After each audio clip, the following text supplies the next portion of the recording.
What's going on, everybody? Welcome back to another video. In this series, I show you how easy it is to manipulate and lie with data.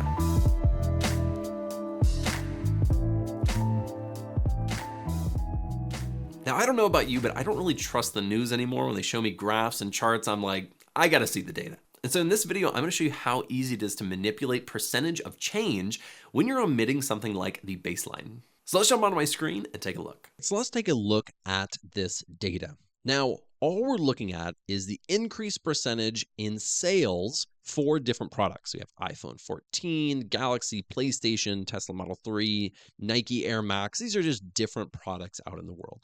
Now, we can very visually see that this Tesla Model 3 had a very large increase percentage-wise. And what this leads us to believe by just looking at this is that Tesla Model 3 are just absolutely killing it in their sales. But we're looking at percentages, which can be very misleading in and of itself, but we're also omitting some of the baseline data. How many Tesla Model 3s were actually sold to increase by 150%? Were we just selling, 5 and 150% increase is now we're selling 12? Well, that's not really impressive. Or maybe we're selling 20% more iPhone 14s, but now we're selling, 100,000 more than we were the previous year. And that's a really big increase from the baseline numbers. And so this right here can be very, very, very misleading. Let's take a look at the good omitted baseline. This is where we actually include the baseline numbers. Right now, this is bad. We don't want that. Let's include our baseline numbers. Now let's come over here and we have our sales before and our sales after. Now, let's come over here and take a look at this chart, and I'm going to zoom in for just a little bit. Now, this is a bar graph. We are showing the data in a similar way, right? We still have a bar graph, but now we have three different things and we have a legend. This is still our increased percentage. So the blue is still representative, exactly how it was in the bad one, but now we have our sales before and after. And if you'll notice, this one right here, Tesla Model 3, this had the largest percent increase, but we have little tiny numbers right here. That's because our sales before, which is right over here, was only 20 for our Tesla Model 3. Afterwards, now we're selling 50. Hey, that's great, right? That's a fantastic thing. But it's not as impressive as if they were saying maybe they were selling 200 and then they were selling 500.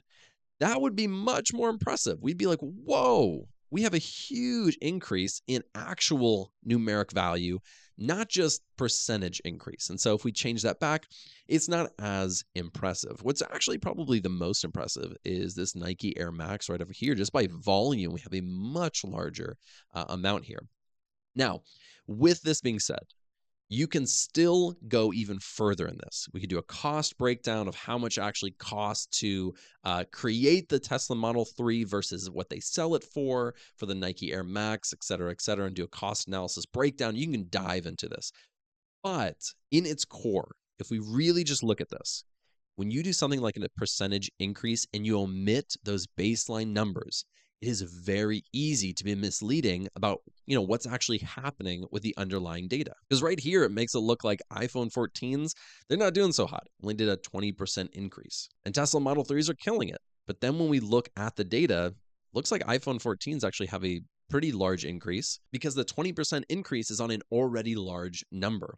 When you're working with super small numbers, 150% increase isn't that impressive, right? If we only had, let's say, for example, 2 and 5, selling 2 to 5 at 150% increase is not impressive at all. And so percentages and these baseline numbers are extremely, extremely important to make sure that you're representing your data accurately. This again, and I said this in the last one, and I hate to dog on the news. No, I don't. But I see this in the news all the time. When they start doing percentage increases, I'm like, wait a second. What was it before and what was it after? Give me the baseline numbers. Because if I don't have those baseline numbers, percentages are very easy to manipulate and make someone think something that's not actually happening. So if I say, wow, Tesla Model 3 had an amazing year, they had a 150% increase, that sounds fantastic. But if the numbers are 20 to 50, that's not very good.